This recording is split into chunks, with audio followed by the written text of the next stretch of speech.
best known as the Fireside Chats. His aim was to reassure the common man that our society would recover from its troubled times. But we're far from 1930, and I deal with a different kind of fire. For a new era of worldly frustration, we offer a fresh conversation. I'm Greg Carlwood, and these are the Higherside Chats. You know, people, we spend a lot of time on the Higherside Chats dissecting the infinite layers of corruption within our government, and 20 days before the national election, on the heels of the propaganda machine we call a debate, the illusion of choice has never been clearer. But the chorus line of corporate media has many tricks, and maybe our cynicism allows us to fall victim to a different lie. The lie that there's no third choice. Yet on every ballot in the country, there is a ticket that MSNBC and Fox News won't tell you about, and for me, that's a very telling sign they just might be the right choice. Today's insanely special guest is here to make that case, a former Superior Court judge in the great state of California and the vice presidential nominee for the Libertarian ticket. Running mate of Governor Gary Johnson, he is literally the man with the plan. Judge Jim Gray, thanks for being here. Well, thank you, Greg. It's always good to be with good people, and unfortunately, I agree with your assessment. We really do have the answers. We really do have the most qualified person to be president of the United States that I know of in Governor Gary Johnson, more administrative experience at this moment than both Governor Romney and President Obama combined. I'm proud to be his running mate, and you can ask me any question you want. And I have kind of a defect, in effect, as a candidate, because I'll tell you the truth. I'm just too old to change. So let's do this thing, and we'll just talk serious things. Perfect. Yeah, so let's just dive in and start with a question that I know would probably make Mitt Romney wet himself, but I know you're comfortable with it, and that is simply put, the Higherside Chats audience really likes two things, exposing corruption and marijuana. Why would they vote for Gary Johnson and Jim Gray? Well, let me count the ways. Again, put aside our qualifications, because Governor Johnson actually is so much more qualified than Barack Obama, who's actually been president for 3-and-something years, right. More than George Romney as well. He has practical experience. He was a very successful, highly successful governor of New Mexico. And honestly, I am more qualified than Joe Biden, who's actually been president for 3-and-something years as well. Paul Ryan hasn't even had a job outside of the government since he graduated from college. Biden hasn't been outside of government since the 1970s. You lose touch. I was in the Peace Corps. I'll be the first Peace Corps volunteer to be elected to national office, and I'm proud of that. I'm the only one of the 6 of us running for president or vice president that served in the military. I think that brings a real perspective. I was a federal prosecutor in Los Angeles, trial court judge in Orange County for 25 years, and I think that all of that brings some things to the table. But not only that, we really have as our watchword, our slogan for the campaign is, good government is easy, watch. And that's what Governor Gary Johnson has done. And so I met him because he took a very public stand against our nation's drug policy back in 1999. As a sitting governor, said he held his audit, as he called it, found out that the war on drugs is not working, and took the public airwaves, said that was a fact. I didn't have any constituency to do that, took some heat for it, but it was the right thing to do, and that's what he did. And he did turn things around in New Mexico, put a needle exchange program, stopped the arrest of nonviolent drug offenders to a major degree. And of course, I had done the same thing in 1992, holding a press conference saying our nation's war on drugs isn't working. So we share that. In fact, we endorse those 3 initiatives in Colorado, Washington, and Oregon to treat marijuana like alcohol. For heaven's sake, that's the way to go. Treat hemp like cotton, for heaven's sakes. Again, it's just so abundantly clear. But it's money, Greg. It's money. In fact, I had 2 sitting congressmen from Orange County, Republicans, tell me years ago, Jim, you don't understand. Most people in Washington realize the war on drugs is not winnable, but it's eminently fundable, and they're addicted to the drug war funding. So we've got to go over the heads of Congress to the people. We're making progress, and anybody that wants, for example, to have a medical marijuana clinic survive in the next year or two, the only hope is Governor Gary Johnson. You can elect Romney, you can elect Obama. They're not going to have any medical marijuana dispensaries in the country within a year or two. In fact, Romney and Obama are so close together on so many things.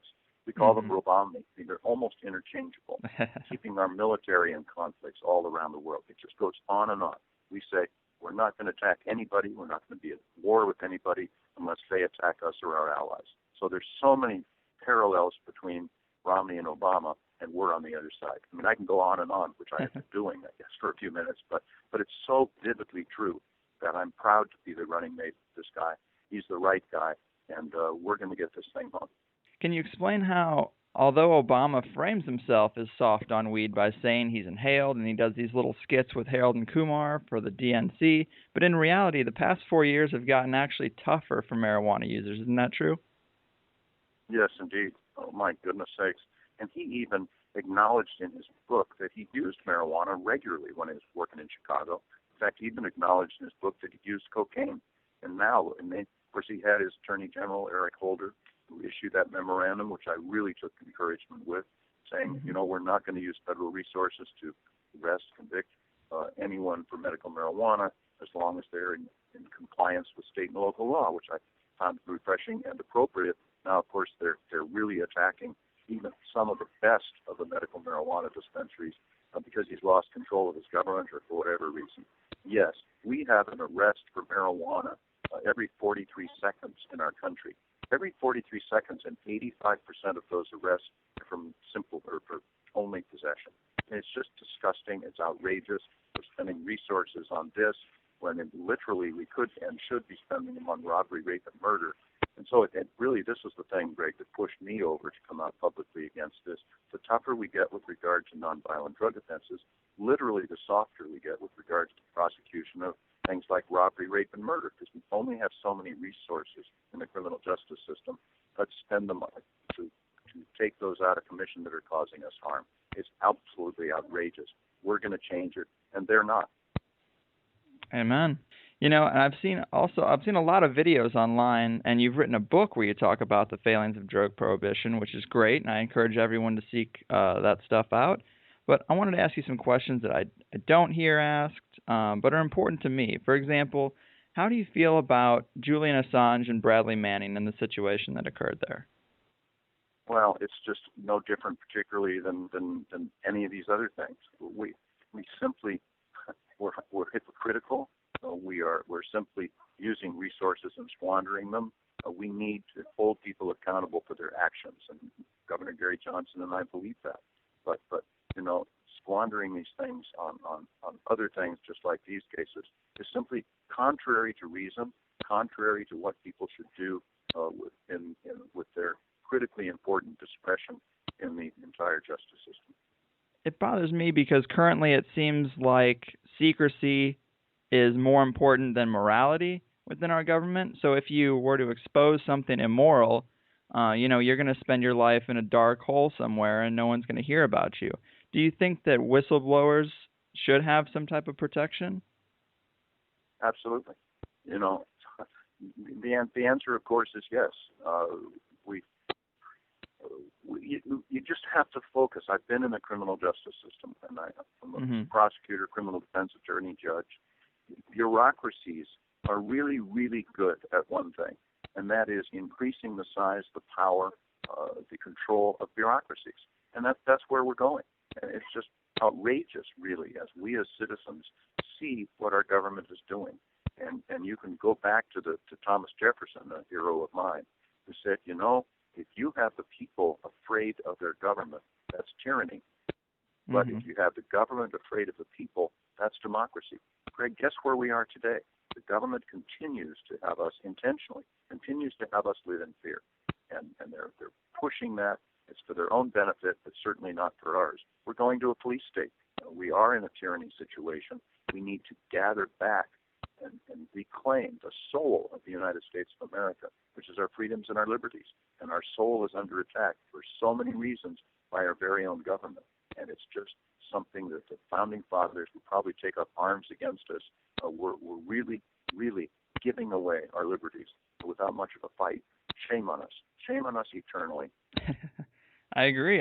We did see a spike in protesting and activism this year with the Occupy movement, which was mocked by the media, ignored by the leaders, and eradicated by an aggressive police force. But what are your thoughts on the Occupy protests, and how would you guys have handled it, you and Gary Johnson, if you were in office? Well, we are so much in line with so many different movements. The Ron Paul movement, yes. The Tea Party movement, in addition. The Occupy movements as well. Why? Well, because We really would, for example, do away with crony capitalism. You know, the idea of the government paying people not to raise corn, paying oil companies to drill for oil. You know, all of this stuff, it's simply not within the libertarian tradition whatsoever. That certainly appeals to the Occupy movements, to the Tea Party, all of these folks. That's what we do. The military, you know, putting our military in harm's way, spending all of this money in Afghanistan. We would bring out our troops from Afghanistan now. That appeals, of course, to these other groups that I'm talking about. And it just goes on and on. This war on drugs, the war on marijuana, we would endorse. In fact, we will have on the ballot, I'm assured, in California in 2014, an initiative to treat marijuana like wine. That certainly appeals to so many of these other groups. I was a federal prosecutor, as I said, in Los Angeles. Ended up heading a unit prosecuting frauds against the government, the FHA-VA. I prosecuted a lot of bank vice presidents. Governor Gary Johnson and I believe in responsibility at all levels of society. And the higher position of trust, the higher position of responsibility, the higher standard you should be held to. That's what we believe. That appeals, of course, to the move on, to the Occupy movement, to the Tea Party. We have all of these things in common. And we would repeal that so-called Patriot Act, that direct frontal assault on our civil liberties. It's been embraced by Obama, supported by Romney. We would repeal it. The National Defense Authorization Act, so-called, which is, again, a direct attack on our civil liberties. Anyone, you, me, more likely me, could be labeled to be a terrorist by the executive department. I could be detained, translation. I could be arrested, held without charges, ever deported to a foreign country. This is not what the United States of America stands for. We stand for its repeal. Romney embrace it as their own. This appeals to these people. So we have so much in common. We have the answers. We are, Greg, we are in the mainstream of American political thought today. We're both financially responsible and socially tolerant. No one is going to accuse Obama of being financially responsible, and no one's going to accuse Romney of being socially liberal. We are in that mainstream. All we need to do is show that we're viable, and then we would win this election. And we've been in these debates, which are just about to wrap up now. We're still trying. We filed another lawsuit to try to get the governor in the last debate on Monday. But if we were seen as viable in those debates, we'd be the odds-on favorite to win this election because of that. Final comment on that regard is that we will do something that the American people crave, and if they understood it's possible, they would demand. And that is, we will put in a coalition government. You know, yes, libertarians and independents highly placed in our administration, but also Republicans and Democrats, assuming that they agree with our approach of financial responsibility and social tolerance. And then we have all of this bipolar politics going on, this selfish squibbling and stuff amongst themselves for their own political gain. We would have some of their colleagues in our administration go out and talk to the Republicans, talk to the Democrats. Hey, guys, get on board. This is a good idea. We'll give credit to anybody that has a good idea, anybody that embraces a good idea, and will actually join together and work for America instead of working for this selfish political self-interest stuff. So we will be able to do that. We're not in the debate, so our exposure is limited. We're going to continue to do this and put this to the American people all the way up till 2016. I'm committed to this man, Gary Johnson. He's the right guy. He's what we need. And by thunder, we're going to get him into office. Well, you know, I've always liked libertarian ideas about drug laws and freedom, but I do have real concerns about how a libertarian economy would run, and it's probably just due to my own ignorance. But can you walk us through some of the major changes Gary Johnson and yourself would make in the economy? Of course, and thank you. And today, like I was yesterday in Tulane University in Houston, in New Orleans. Now I'm flying to Houston. But, you know, I greeted this group. Unfortunately, I think bad news. You're bankrupt. For every dollar today the federal government is spending, we're borrowing 43 cents. I don't care your political philosophy. You will understand that no company could possibly do this and stay in business. No household could possibly do this without going through bankruptcy. Let me tell you a secret. No country can either. I mean, we're Greece, and it doesn't help you to have your economy simply dive, because the biggest security threat to our country is a bad, failed economy, and that's where we're going. So we're going to have to actually have an audit of the entire federal government. We're going to have to reduce spending strongly. And so what are we going to do? We have that audit, which has never happened before, using generally accepted accounting principles, just like any public corporation is required to do that every year. We're going to do the same thing for the government. That includes the Pentagon, by the way, and they scream, oh no, national security. We say we're not going to give away any national secrets, but we're going to have an audit. And one of the things then that we're going to do is look at all the money we're spending of our troops fighting these wars all around the world. We've spent $1 trillion because of Afghanistan, and the answer is we can't afford it. We can't be the world's policeman. We simply, anything we can accomplish in Afghanistan, we have. We'll bring those troops home now. You know something, Greg? We are actually nation building, fixing the roads and the schools and the pipelines of foreign countries halfway around the world. We're going to spend that money here instead. We need our own infrastructure to be fixed. So that's part of that 43%. We have military bases, Greg, something on the order of 900 to 1,000 military bases in foreign countries today. Now, we're not isolationists, I say. If any of those bases are necessary for our security, terrific. Reinforce them as far as that's concerned. But probably we could close down 80% of those without even scratching our heads more than once because they're not necessary for our security. I swear to you that Germany is not going to be attacked by Austria in my lifetime. Let's bring those troops home. Station them in San Diego or Nebraska or New Jersey or whatever. Station them in our homeland instead of theirs. Again, they're necessary for our security. That's different. I actually read a magazine article about 2 months ago quoting a woman who lives in a small town in Germany next to a U.S. Army base. And she was horrified at the idea that we might close that Army base. But she said, oh, wait a minute, about 92% of the revenue from our small town comes from the U.S. Army. I say, you're probably right, but we're going to instead spend that money in our home instead of theirs. So that's part of that 43% savings that we simply must do. And then we'll, again, conduct that audit of all of our federal agencies. For example, we have the Department of Energy that's now choosing winners and losers in the marketplace. Ethanol, it's just maybe 10% of the gasoline we use in California has been decreed by the federal government, Department of Energy. You have to use corn for that. Well, wait a minute. First of all, the corn crop, and I've been through Illinois, Indiana, the drought is severe. Why dictate that the corn be used for that instead of for feeding hogs and tortilla market and the rest? Instead, in fact, I was on a radio talk show out of Iowa maybe a couple of years ago, and a man called in and said, I'm going to talk against my own economic self-interest because, Judge Gray, I raise corn. However, I'm here to tell you that an acre of hemp would result in a great deal more ethanol per acre than an acre of corn would, and corn will clog your carburetors and hemp won't. Well, it's not my field. I don't know. But let the market figure out which crop is best to use ethanol. We don't need the Department of Energy. It's counterproductive. It's inappropriate. We'll close it down. And that's a big saving. That's part of the 43%. It goes on and on. I would close down a whole lot of the Bureau of Indian Affairs, for heaven's sake.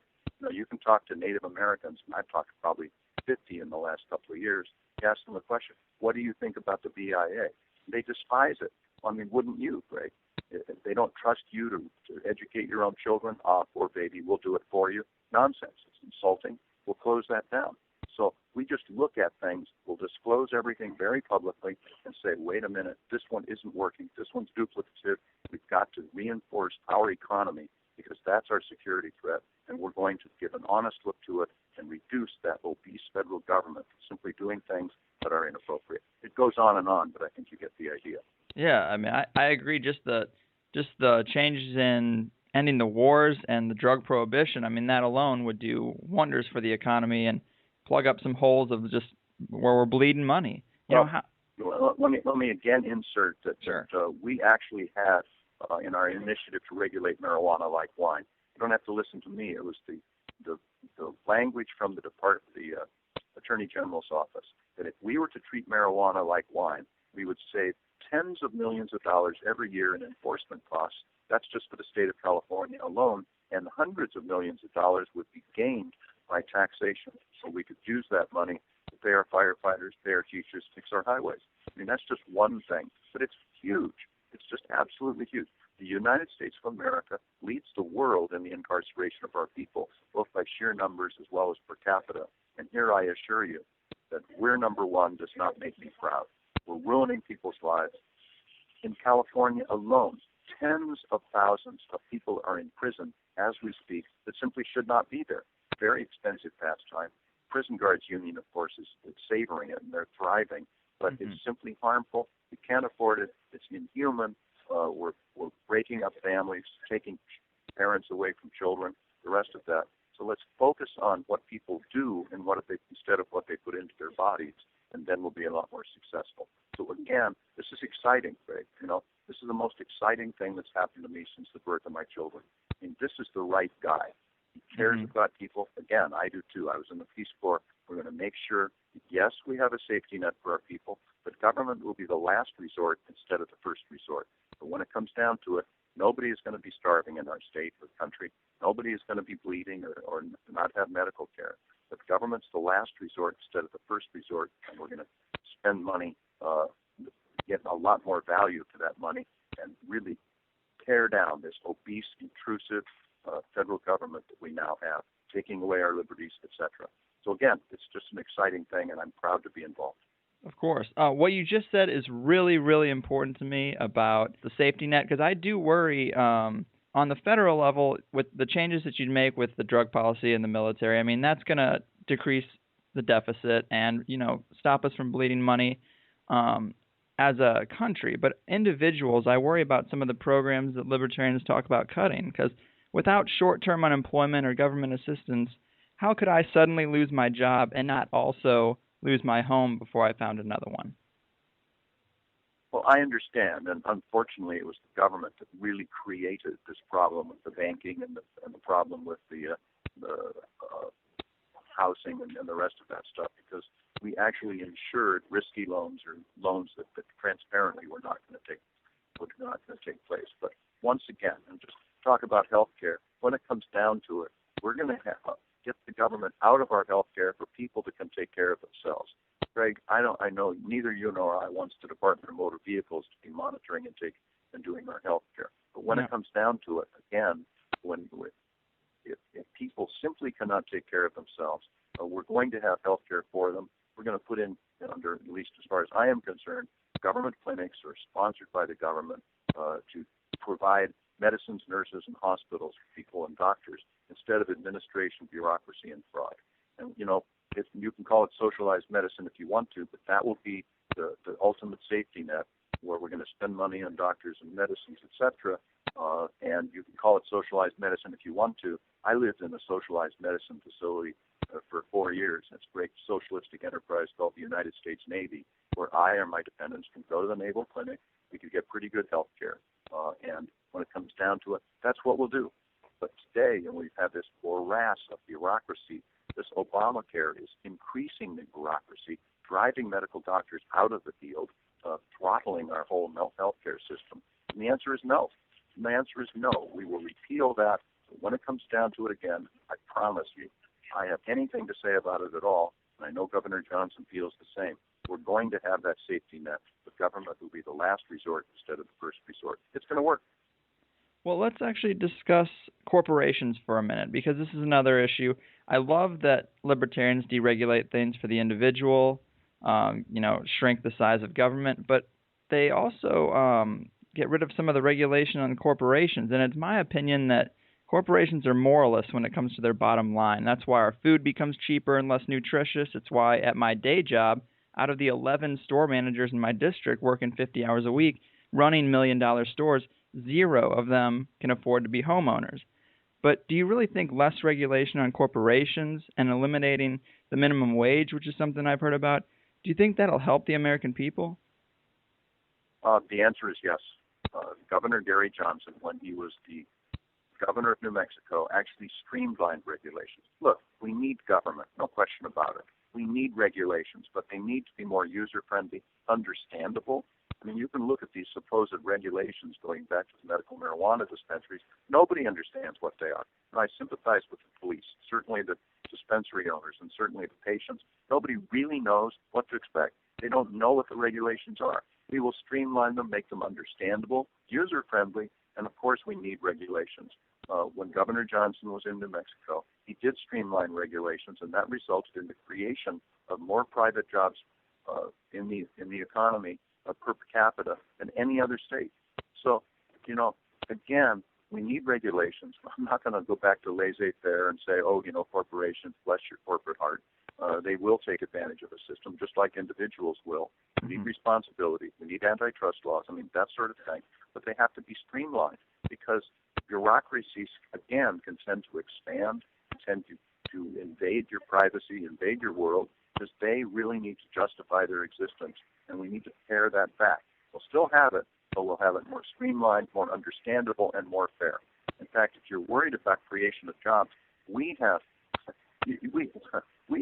Obama and Romney literally spending hundreds of millions of dollars on their ads. You've seen them on television. Right. Have you seen any of them that talk about their record, say, I'm running on my record? The answer is no. They don't have a record to run on. Are they talking about new and good ideas? No, they don't have any ideas. What they are only doing is spending hundreds of millions of dollars showing how inept the other one is. And honestly, we agree with both of them. They just don't have any ideas. The only idea they have is they want to be elected. We would, for example, repeal the income tax. Now, wait a minute. What's the connection here? We will bring in millions and millions of jobs, simplify our lives. Greg, do you believe that the income tax today is equitable, workable, and fair? No. Nobody will say that. In fact, so, I'm not. What would we do?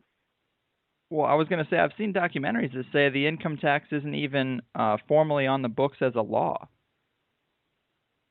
Well, I don't know how true it is. I'm not so sure of that. We do have the 16th Amendment. Some people say it was never ratified, but one way or the other, we would repeal the 16th Amendment and put in a retail consumption tax.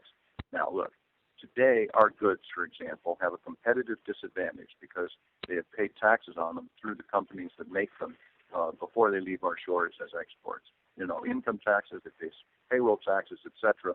Competing against goods around the world that have not paid taxes on them is a competitive disadvantage. Same deal in reverse. We have a lot of goods coming in from other countries, I don't care, Singapore, Japan, Argentina, whatever, that have not paid taxes on them, competing with our domestic goods that have, and then all of them pay the same sales taxes. If you were to repeal the income tax and have a retail consumption tax instead, you'd have all of the goods paying the same taxes, and it would level the playing field.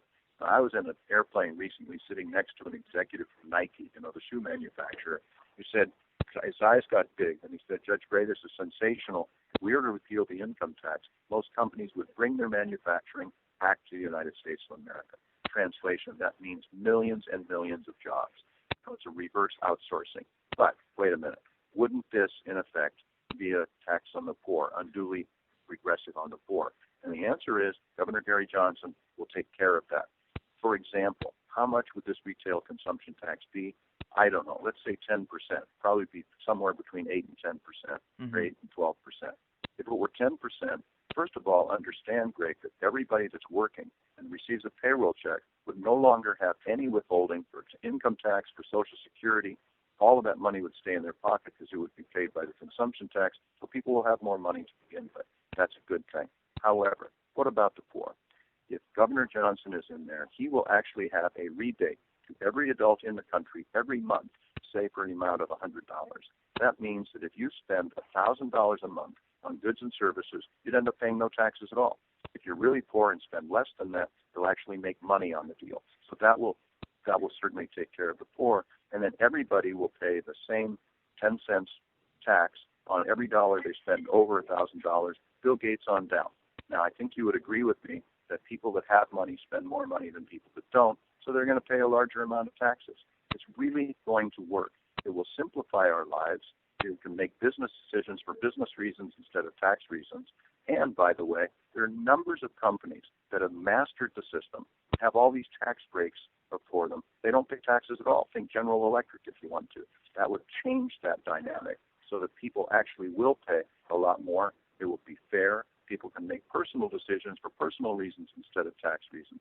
Now, the problem is that the Republicans and the Democrats will never put this in. Why? Because these people in Congress are absolutely adamant in keeping our present failed system because they get enormous political power by voting for tax breaks to their wealthy constituents. And that's across the board. All of them do it, and they don't want to give up that power. But when we win this election, we'll get such attention nationwide that people will absolutely watch this and see, and any of their elected officials that don't vote for this will be putting their selfish political interests ahead of the people's. We're going to say, go talk to your representatives and straighten them out. This is something that will work for everybody and simplify our lives. There's a difference between simplification, which I certainly favor, and simplistic, which of course is not. This will simplify our lives and really make things work streamlined, increase jobs, and help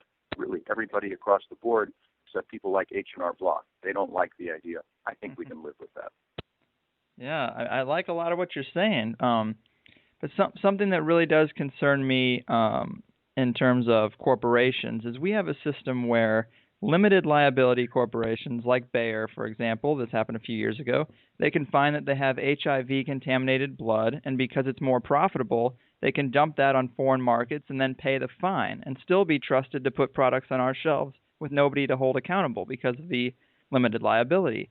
Is there any way to fix that? Because if a normal company with a normal owner had done something like that, they would not be in business anymore. I've never heard that before. I think that's not only inhuman. That's something simply that should be prosecuted. That's a crime. Honestly, I've never heard that happening before. Maybe yes, maybe no. But the answer is anybody that does that. We would certainly release that information so fast. If the people of the United States heard that one of our companies was doing that, they'd go out of business because there'd be such outrage that nobody'd buy their products. And if they would be violating any of our laws by doing that, we'd prosecute the devil out of them. But, that's just outrageous. I don't have any personal information, but that's not going to happen in our world. We believe in responsibility at all levels. Again, let me tell you, I was a federal prosecutor for a number of years in Los Angeles. Right. And yeah, I prosecuted bank robberies and drug cases and stuff. I was a drug warrior back then. But I also ended up heading a unit prosecuting frauds against the government, the FHA, the VA. I ended up prosecuting a lot of bank vice presidents. Now, most people don't do that because they can actually defend themselves, but so the supposedly success rate in prosecution is lower, but those are righteous prosecutions. I believe, Governor Gary Johnson believes in responsibility at all levels of society. And the higher level of responsibility you have, the higher the level of scrutiny. And so we have people today, for example, in these banking scandals who are donating big-time donations to both Romney's campaign and Obama's campaign. Mm-hmm. They're going to expect payback at the end of the election. You think these people are going to be investigated and prosecuted? The answer is no. We will. And I'm not saying anybody's committed violations of law, but we're going to look into it. If so, we will prosecute them because we're responsive to the people. And Romney and Obama, they're interchangeable. They're responsive to private interests with regard to this and so many other things. This will be refreshing. You will be proud to have voted for and supported Governor Gary Johnson to the degree that I promise you, everybody that votes for Governor Johnson in November will be proud within a year or two that they have done that, and 60% of the people that did not will truly wish they had. I don't disagree with that. I can't understand how someone would even put an Obama sticker on their car after 4 years. It's like, what did you vote on him for? If it was for getting rid of some of the secrecy in government, which he talked about, didn't happen. If it's for ending the wars, that didn't happen. Guantanamo Bay, that didn't happen. Soft on marijuana, that didn't happen. Pro-gay marriage, that didn't happen. What puts that sticker on your car now 4 years later? What did you get? It's kind of my view is very much like yours, that no one with a half an ounce of understanding what's happening in the world would vote for Obama unless they want money from the government. If they do, he's really good at that. He's pandering to the voters using our money to pay for them voting for him. Romney is in so many ways the same. It's just simply big-time politics. We are the voice of the people. And I know that sounds trite, but not only because of what Governor Johnson talks about, but what he actually did in New Mexico. He ended up getting very high reviews for standing up for liberty, for keeping the government out of our personal lives, out of our bedrooms. Yes, we would close Guantanamo, a bleeding sore on the soul of the United States of America. I know Obama said he would do that right away. He kind of went through the motions, but he sure adopted it as his own now. Again, this Patriot Act that he has adopted as his own. We come at Obama from the left. We really do stand for liberal values. We really will get our military troops out of these conflicts all the way around the world. Both Romney and Obama, I saw these, and Biden and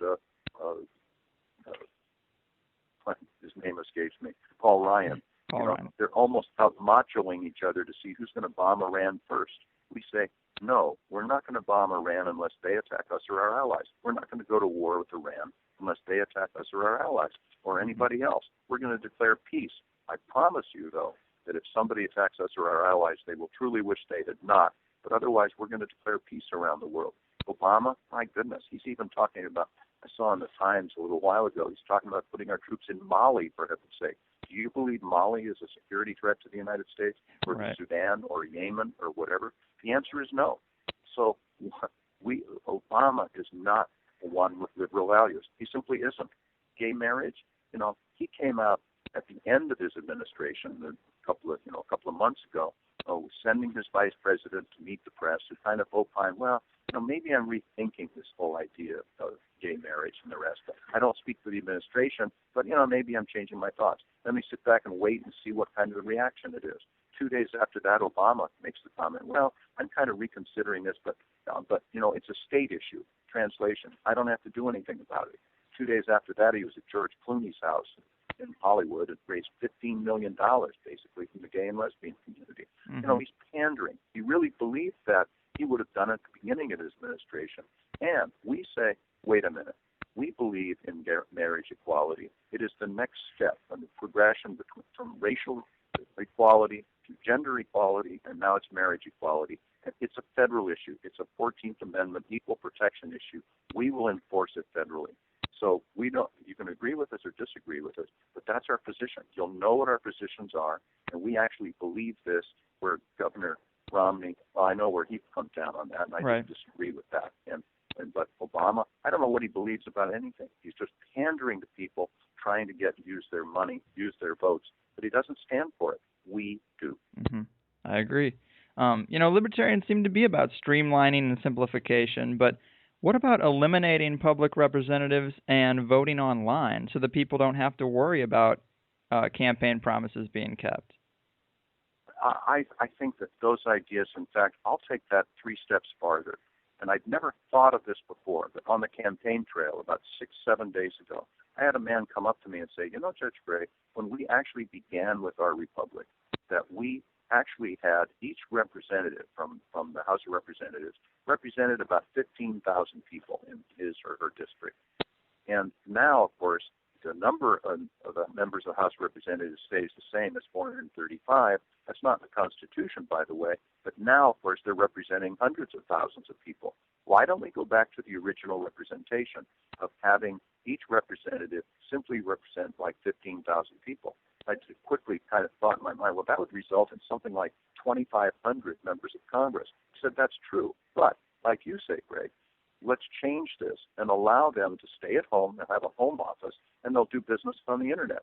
Yes, they can conference with each other. They can listen to speakers. They can speak from home. They can vote from home. They can have another job along the way because they don't have to go to Washington. Mm-hmm. And imagine this. If we were to do that, you'd have local representation. You could actually talk to your member of Congress and actually get a lot more responsiveness.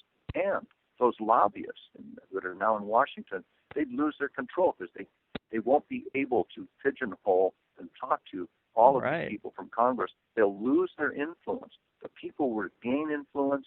The lobbyists will lose influence because there'll simply be too many people that they can affect.